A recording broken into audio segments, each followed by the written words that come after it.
Welcome to the mud shop. It's been a while. I fired the kiln a couple of days ago, so I thought I'd share with you what's in it. I have lifted the lid and peeked in it, but was unable to unload it until tonight actually. It's about 6 o'clock in the evening on Monday. I'm going to open this up and show you everything as I get it out. I put a towel over the light so it wouldn't blind your eyes. Here we go.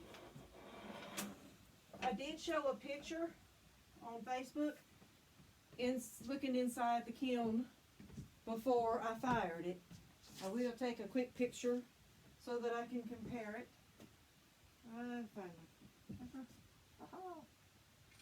So I'll post a before and after picture on Facebook. Alright, here we go. On the top, it's loaded all the way to the top. I did put in witness cones. I fired at cone 5 with 22-minute hold because I know I had some ancient copper stuff. Here are my witness cones. The 4 is completely down and broken. The 5 is completely down, laying on top of the 4, and the 6 started to bend. So I know I got a good cone 5. So I know my pieces have vitrified fully.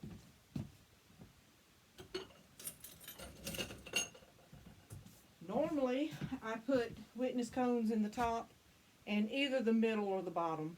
More times I put it in the middle because that's my coolest part in my kiln. But this time I didn't have room because I packed it as full as it would go and still had pieces not done. Anyway, we're going to start off.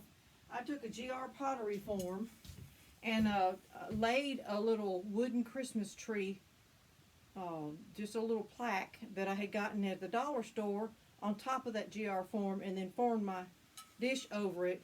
I made the tree flat on the bottom. This is where I pushed the clay over the form and had the tree on it, and it made the little sunken place of the tree.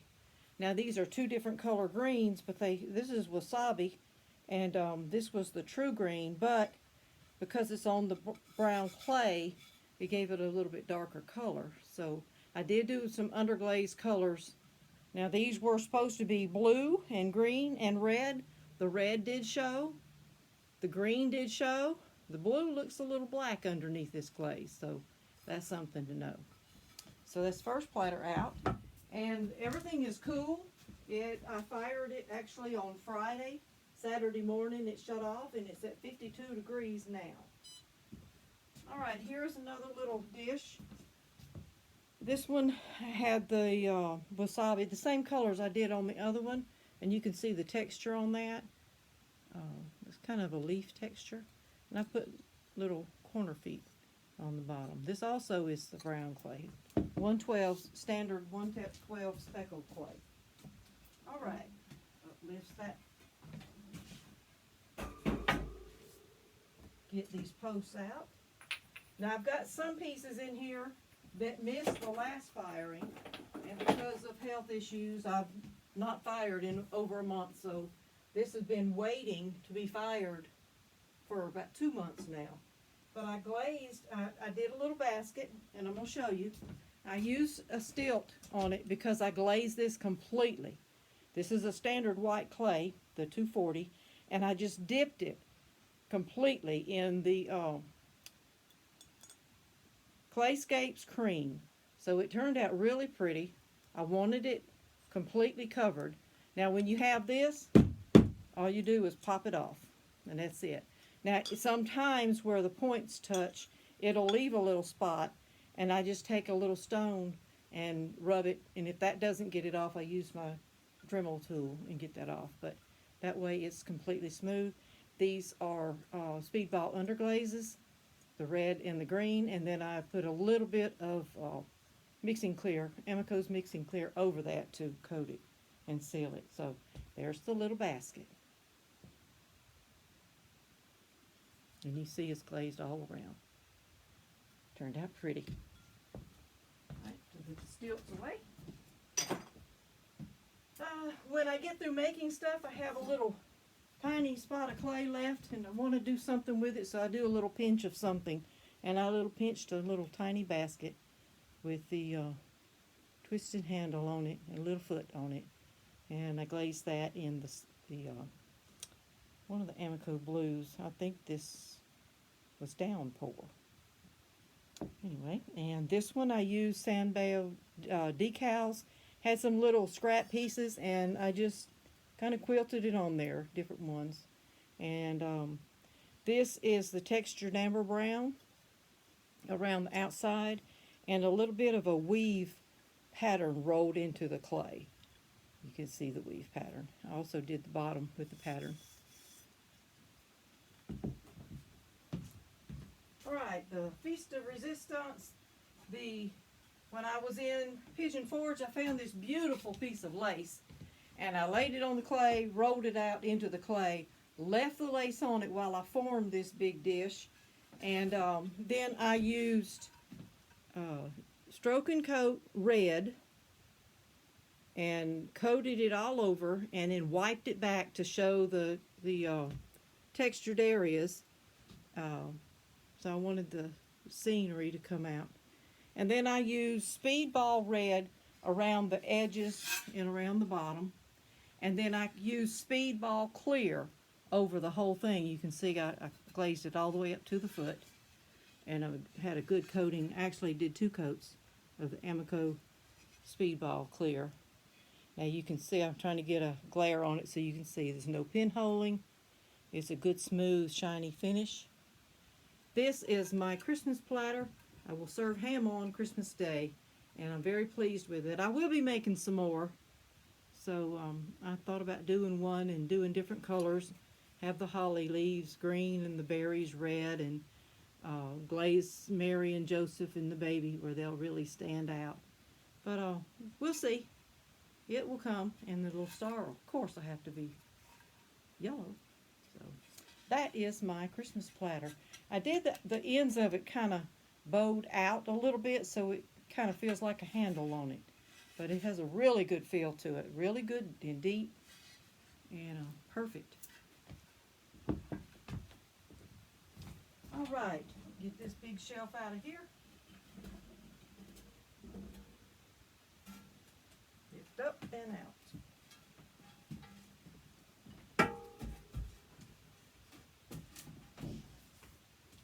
Okay, get the posts out.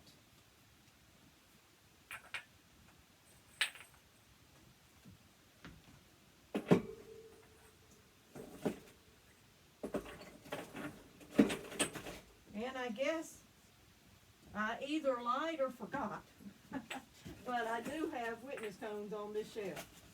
So I did put an extra set of witness cones.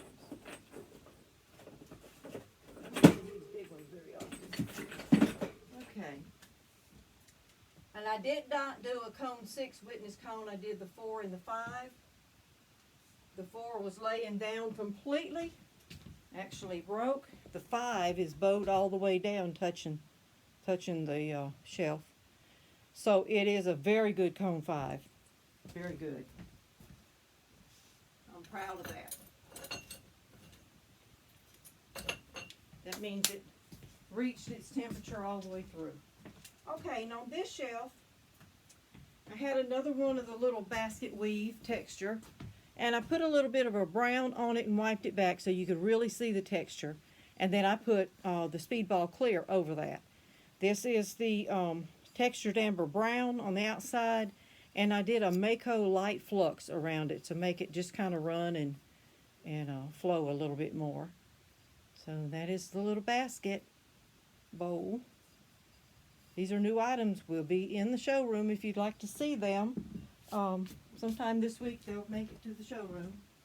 Give me a call if you're coming. I'll make sure they're in there quicker. All right, this is on the white clay. This is ancient copper in the hollows. And then this is sapphire float around it. Now it turned a mild blue with a lot of brown in it, but I like it. I think it's pretty. If you look, it does have a little bit of the copper shine in here, and how copper does, it's got a little bit of the black and the copper looking together. It turned out pretty. It's a little small egg tray. Just holds a half a dozen eggs. Perfect for just a couple people. Okay. I took a Christmas tree form that I had and cut out the clay, and then a GR Pottery form, the oval, looks like the 3x5, and pressed it over the form. And there you go, they've got a little tree. I did a little bit of a flux around the edges to give it just a little bit of a run there, so you can see. Another little Christmas dish with the snowflake pattern on it. Alright, let's see. We have another little pinch basket. And this one I did in ancient copper. You can see it turned out really pretty. The copper did its thing here. I see it shining. That's what I wanted. My little pinch basket. Perfect. Okay, and this is a spoon stilt. When you make spoons, you can just set them on top of this. You can glaze it completely all over. You don't have to put a hole in it. You don't have a bare spot in it. It's covered completely. And here's my little spoon. So I like these spoon rests. These spoon stilts.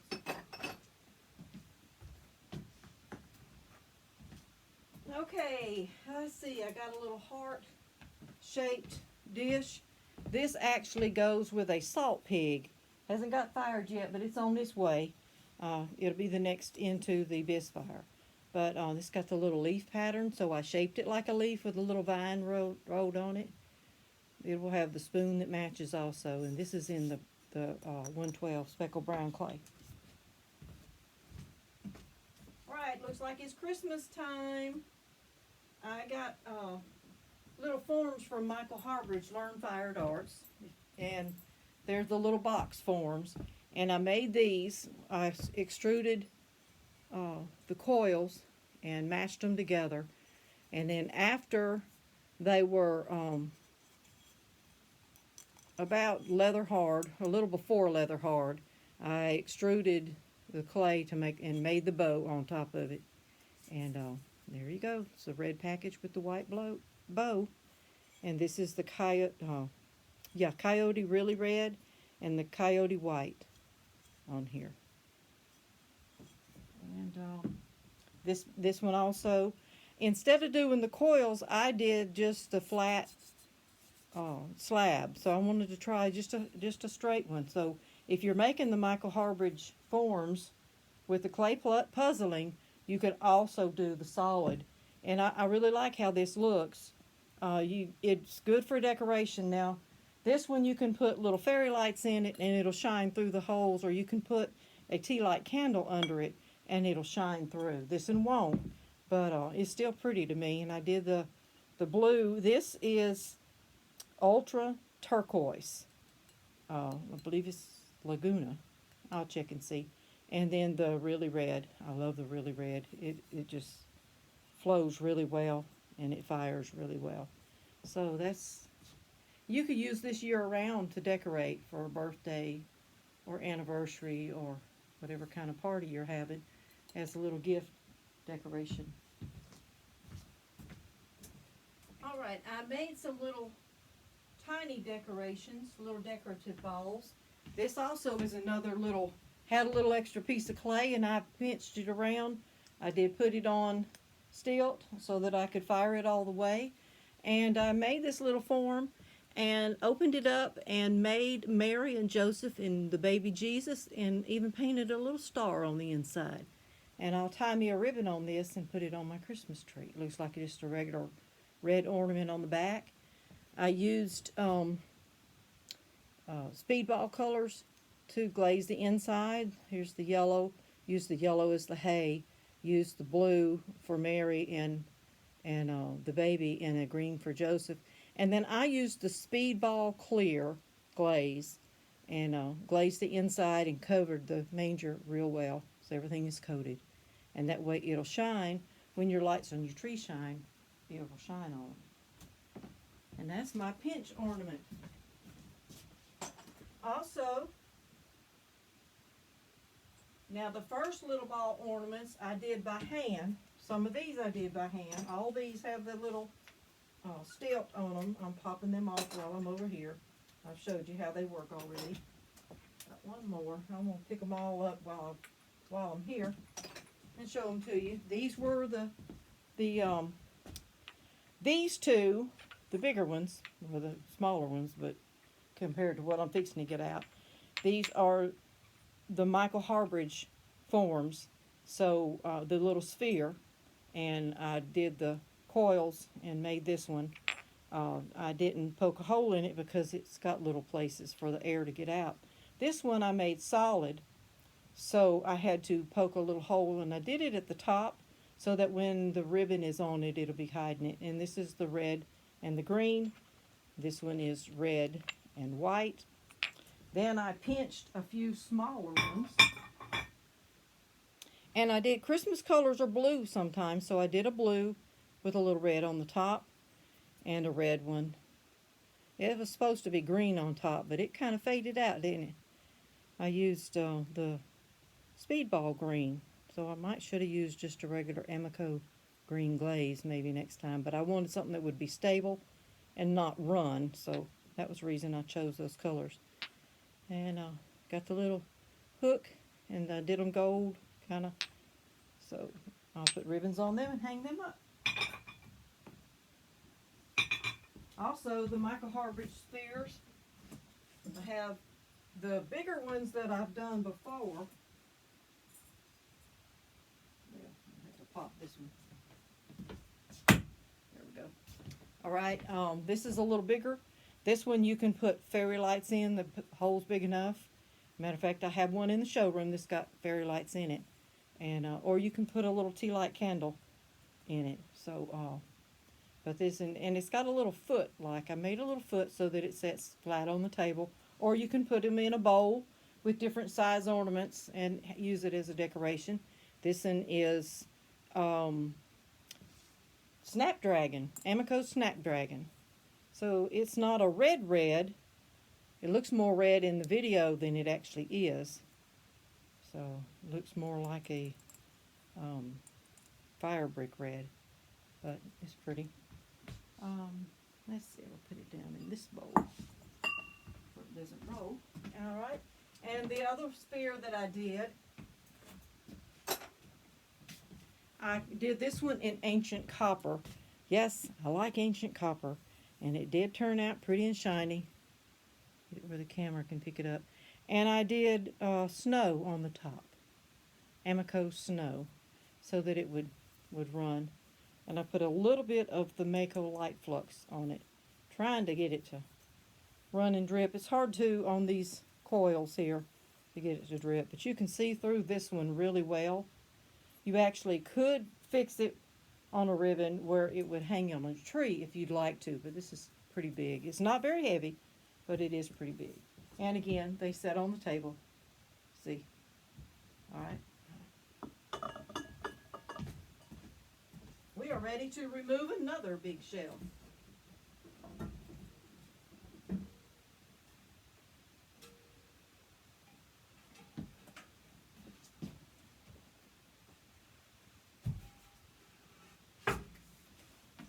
All right, let me get the stilts out. The post out.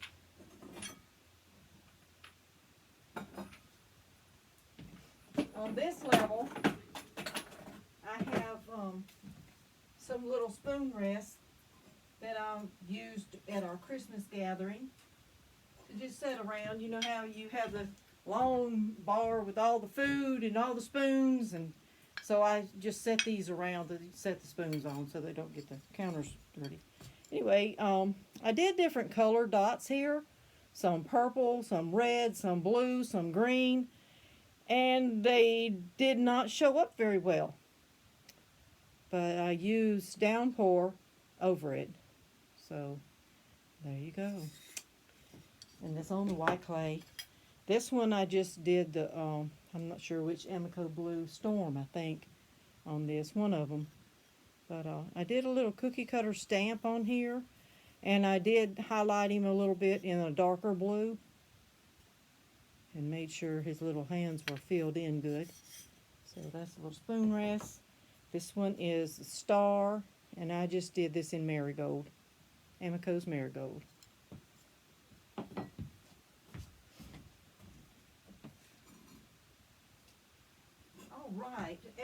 got a new color that I've never had before. It's called Purple Crystal. And I did this one. Now the Purple Crystal is not a Celadon. It is a PC glaze. So Celadons are translucent, PCs are not. PC Potter's Choice are a little bit opaque, so it kind of covered the texture some. You can still see it. You can still see the deer, but like on the other, I did all the colors. I colored the deer brown, and the little blanket on the deer I colored red. I had the stars blue and the trees green and the hearts red, but it kind of covered it all. But that is the Purple Crystal. Let me hold it real still where you can see. It doesn't have a really good shine to it. It's kind of a matte color, but it turned out well. Very smooth feeling. And this one I believe is in downpour. I used it a lot because I got some stuff coming up in a little bit that's going to be the downpour. I got some little rubber texture wheels that I had gotten at Michael's like 4 years ago, something like that. And I just run it around the edge and made this with the GR Pottery rounded square. And there you go.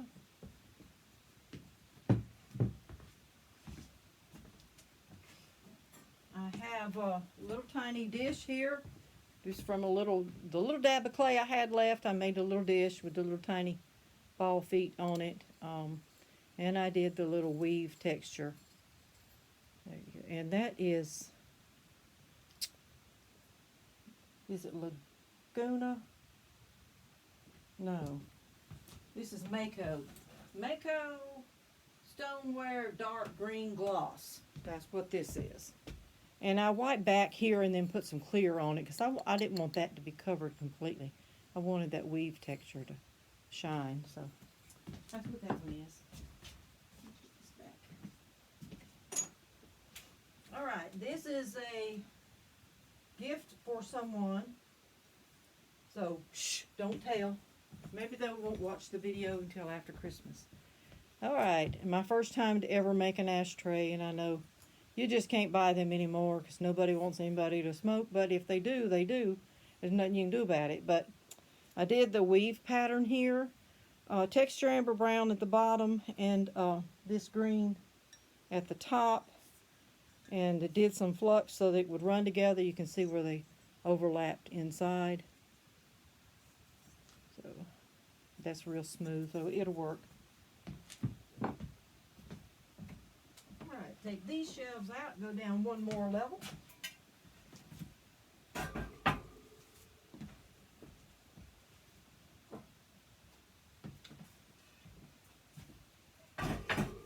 And here we have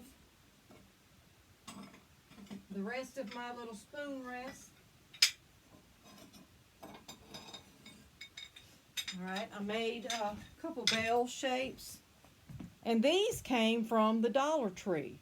I had the little wooden plaques that I found. One was a bell, one was an ornament shape, one was the star shape, one was the tree shape. The Christmas tree, the dots did show out.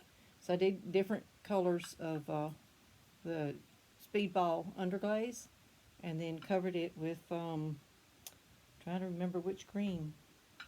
I'll have to look it up. This one I did the same way, but I cut out a little star and put it on the top. And then here's one of the bells, and I did the little snowman in it like I did on the round spoon rest, and I did several of those. And then here's another bell. And again, they'll be just scattered around on the counter to put spoons on while we're eating. Don't look for them in the showroom. They won't make it there. If I go to someone's house for a meal, I like to bring those and just leave them with them as a hostess gift. Shh, don't tell them. All right, then I have the little angel ornaments. I did a few of these last year, but I personalized them and put people's names on them. Now you can take a Sharpie and write their name on it. I have one on our tree that just has Forbes across it. And I did one for each of my family members, one for each household with their last name on it. But you can personalize it and put their first name on there. I could put Eliza's name on this, and Summer's name on this one, and Jessica's name on this one, and Morgan's name on this one. But anyway, they can be personalized. I will tie a wire. You see they got the holes in the wings. Tie a wire from here to here, and then put a little ribbon on the wire, and that's how it will hang.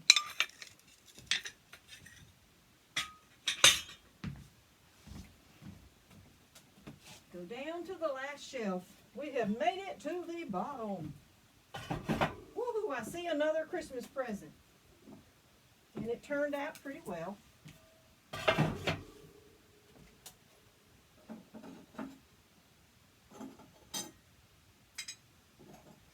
Let me finish the spoon rest. Here's a couple more trees. And I did them all pretty much the same. Now this one I did wasabi. And the other one is pear. This one's pear. That's wasabi. And this one I did the bell just in red with no texture on it. So that's my spoon rest. I'm ready to party. All right, I have an ultra turquoise. Now this was a piece that's been sitting on the shelf waiting to be fired. I just decided to grab it and put it in first this time instead of making it wait again. I used GR Pottery Forms, the little 5" by 5" squares, put them together upside down on a board and put the clay over it and formed this. Made sure I had the little sections in between. You can see I did them a little bit deeper. So I had two forms on top of each other to make it a little bit deeper. And this is actually ancient copper on the outside. It did not get quite enough to shine, but it's a brown, and I like the brown. And then I did muddy waters on top of that, so you can see the little spots where it's muddy waters is run on those spots. It has little crystals. So, and then on the inside I did the ultra turquoise with muddy waters around it. You can see the little bursts here and here around it. So this is my little divided dish. This one is blue. You can use blue as Christmas colors, or you can use it year-round. Nice little serving dish. Or if you like to eat food that don't touch each other, there you go. All right, just a couple more little small pieces.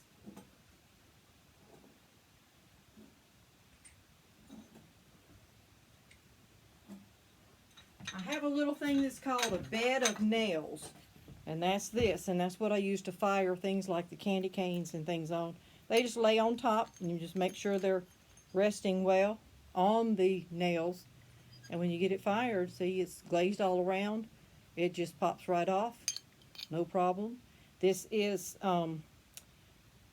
standard 240 white clay. There is a red speedball underglaze and just the clear over it. So I did not glaze white on it. I left it the color of the clay, but I did put a clear over it to seal it. So that's my little candy cane ornament. They look real, so don't try to eat it. All right, then I had, this is a GR Pottery Form, the plaque shape and with the snowflake texture. And I believe that it's downpour color. And again, I did a lot of the downpour because it's going to match the set I'm getting ready to finish up. This is a little pinch. I had a little extra piece of clay, and so I glazed this one with the Tangelo orange. The light's glaring on it, so it's really hard. There, it's more of the color right there. Because I did a little pumpkin, a little pinch pumpkin. It actually would fit on the end of a pencil. But he's got him a little tray to sit on, so it matches. And this is the Tangelo, and then I did the green wasabi, I think, on top of it for the stem. That's what I do with my little pieces of clay. And this one I just made a little dish. It's just a little fun thing to do. to set out as decorative things. And the last piece, this is a gift for someone for Christmas. I used Mako designer liner, that's what it's called. And it's just the black, it's in a little squeeze bottle, and I drew everything here. And then I used speedball colors to fill in, but I did the lemons, and then I did yellow around the outside edge to match the lemons. I left the clay, the color of the clay. I did not glaze it white, so it is just a cream color. It actually looks whiter for you looking than it actually is. It's just a cream color. The outside shows a little more cream, maybe. But that's her little dish. And that'll be a Merry Christmas. I'm not saying who, but if you collect lemons, I guess you already know. And that is it. That is everything. Let me get the posts out.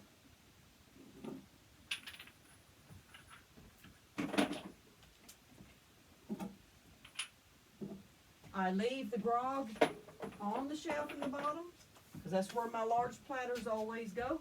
So I just leave it there, close it up, seal it up, and don't open it back up. Keep the dust out until I'm ready to fire again. And there you go. Here's my table of goodies. So, let's see, I guess further away you can see better.